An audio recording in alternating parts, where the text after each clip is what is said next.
tapissier d'ameublement. Je suis plutôt passionnée par ce que je fais, je suis assez créative et voilà. Je dirais que c'est un métier ancestral qui a des codes bien définis, mais qui en même temps, on a besoin de sortir parfois un petit peu du cadre. Et c'est un métier où tu allies la créativité, la création, mais en même temps aussi un savoir-faire auquel tu ne peux pas déroger. Les forces, c'est, je pense, qu'on redevient dans l'air du temps, où on ne jette plus, on rénove, mais on rénove de façon personnalisée, on est là pour répondre à une attente particulière. Et le fait que ce soit du qualitatif et qu'on n'est vraiment pas dans quelque chose qu'on va jeter au bout de 5 ans. Je dirais que dans mon cas où j'ai ma propre boutique, où je reçois les gens, c'est de savoir parler aux gens, être à leur écoute. Parce que je pense que c'est presque le plus important, parce que finalement la technique elle s'acquiert tout au long de notre carrière. Le savoir-être, le savoir parler, le savoir écouter, c'est plus difficile à apprendre. Les gens qui, bizarrement, sont les hommes qui arrivent et qui me disent non mais voyez, y a juste à faire comme ci, comme ça, vous mettez 3 clous, vous tirez 3 sangles. Et si au départ ça me gênait, enfin ça me mettait en doute en me disant peut-être que eux savent ou savent bien, d'autant plus si c'était des hommes, parce que c'est un métier qui est quand même plutôt masculin. Maintenant, je le prends plutôt sur le ton de l'humour, en les regardant droit dans les yeux, en leur disant mais puisque vous avez l'air de parfaitement maîtriser le métier, pourquoi vous venez me voir? Et en général, ça remet les choses à leur place. J'ai pas l'impression d'avoir quelque chose que je préfère. J'ai l'impression que c'est un ensemble, comme je suis un peu touche à tout. Il me permet justement ce métier d'être dans le touche à tout. Je vais par moments faire de la couture et ça j'aime. Je vais par moments faire du fauteuil et j'aime. Je vais faire de la mousse, je vais faire du crin et dans les deux cas j'apprécie. Je vais par moments rencontrer des clients et être en contact et j'adore. Mais aussi je suis tellement contente de travailler seule. C'est vraiment, y a pas, j'aime la palette en fait entière.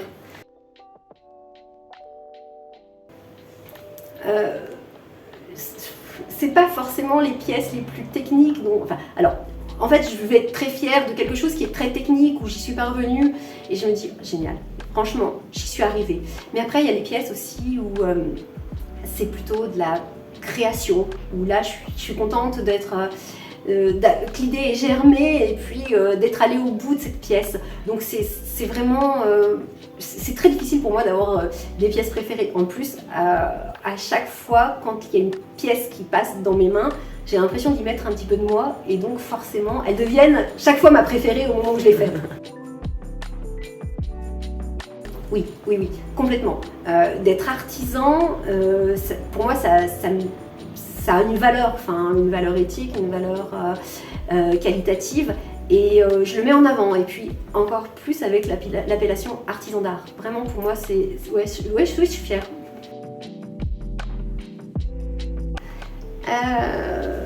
Je suis pas sûre que ce soit plus difficile qu'avant. Je suis pas sûre que ce soit plus facile. Ça reste quand même du commercial de toute façon. Il faut qu'on en vive. Mais si on peut essayer d'en vivre en étant épanoui et en faisant quelque chose dans lequel on est bien, c'est vachement mieux quoi. Je pense pas que ce soit quelque chose qui soit voué à être très évolutif.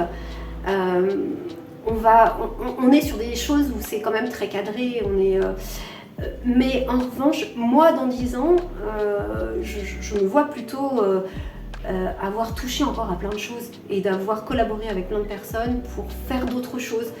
Je pense que je serai peut-être encore dans le métier de l'artisanat, mais je me laisse ouverte à plein de portes, quoi. Enfin, pour plein...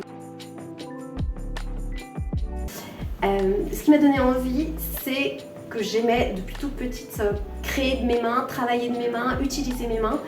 Et comme je vous disais, j'étais un peu touche à tout. Donc j'ai fait petite, ado, même jeune adulte, et des points de croix, et un peu de couture, et après du tricot, et après de la rénovation de meubles. Enfin, j'ai vraiment touché à tout. Et finalement, dans le métier de tapisserie, c'est peut-être ce que je retrouvais le plus global.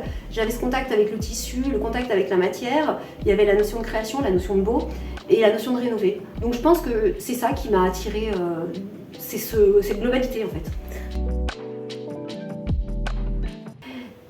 Oui, ça a été assez tardif, puisque c'est une reconversion. Donc ça a été après un bilan de compétences qui a duré quand même relativement longtemps. Pour 1 an et demi de bilan de compétences, je me suis dit oui, c'est ça que je veux faire.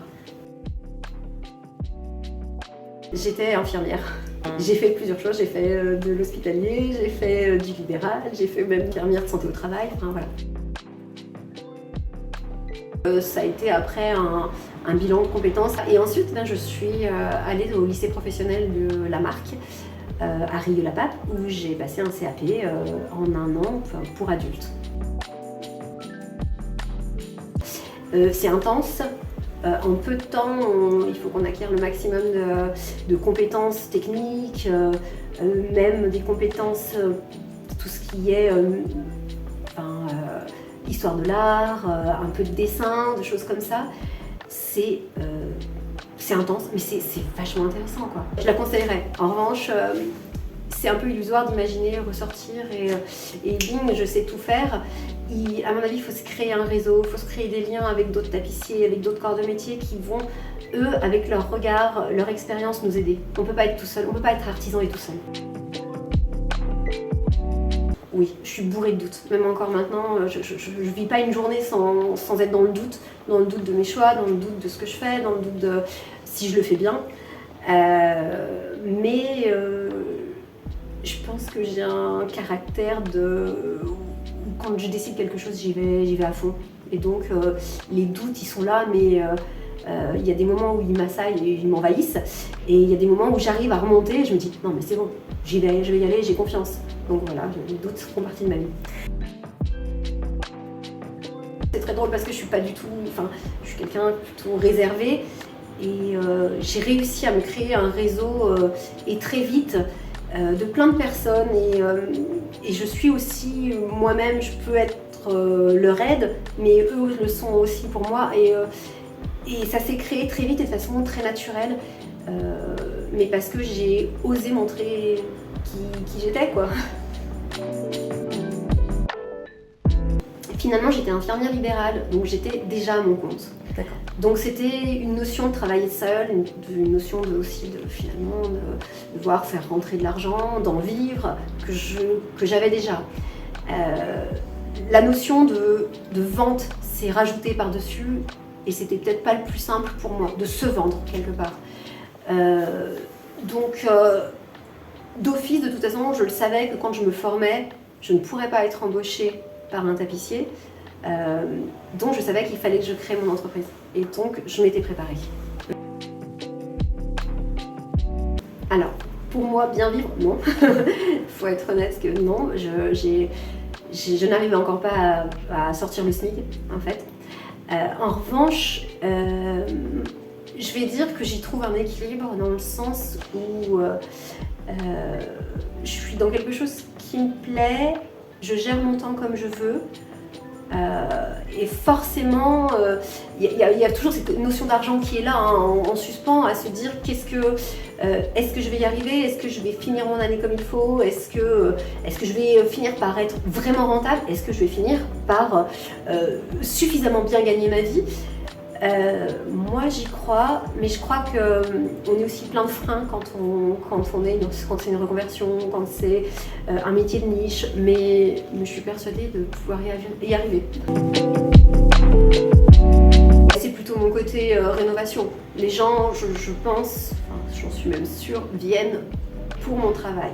Donc non, c'est vraiment le côté formation pour moi, il apporte. Alors certes un petit peu de chiffre d'affaires mensuel qui va finalement venir se rajouter au reste, mais il est plutôt... Parce qu'en termes de rentabilité, si je veux vraiment regarder, je suis pas sûre d'être hyper rentable sur une formation. Mais c'est un super moment, enfin voilà.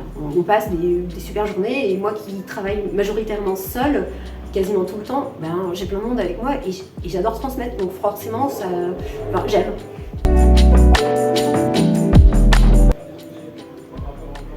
Pour moi, c'est d'une part d'oser y aller, d'essayer de voir quels sont ces freins qui t'empêchent d'avancer, pouvoir travailler un petit peu dessus. Donc d'une part d'oser y aller, d'autre part de ne pas non plus, d'être vraiment bien réglo dans la technique, dans quelque chose où on fait quelque chose de propre. Et ensuite, le fait d'oser y aller va permettre de un petit peu compenser la technique qui est parfois un petit peu défaillante quand on débute. Mais et c'est de ne pas avoir peur des autres quelque part. On est ce qu'on est et souvent ça se transmet dans ce qu'on fabrique.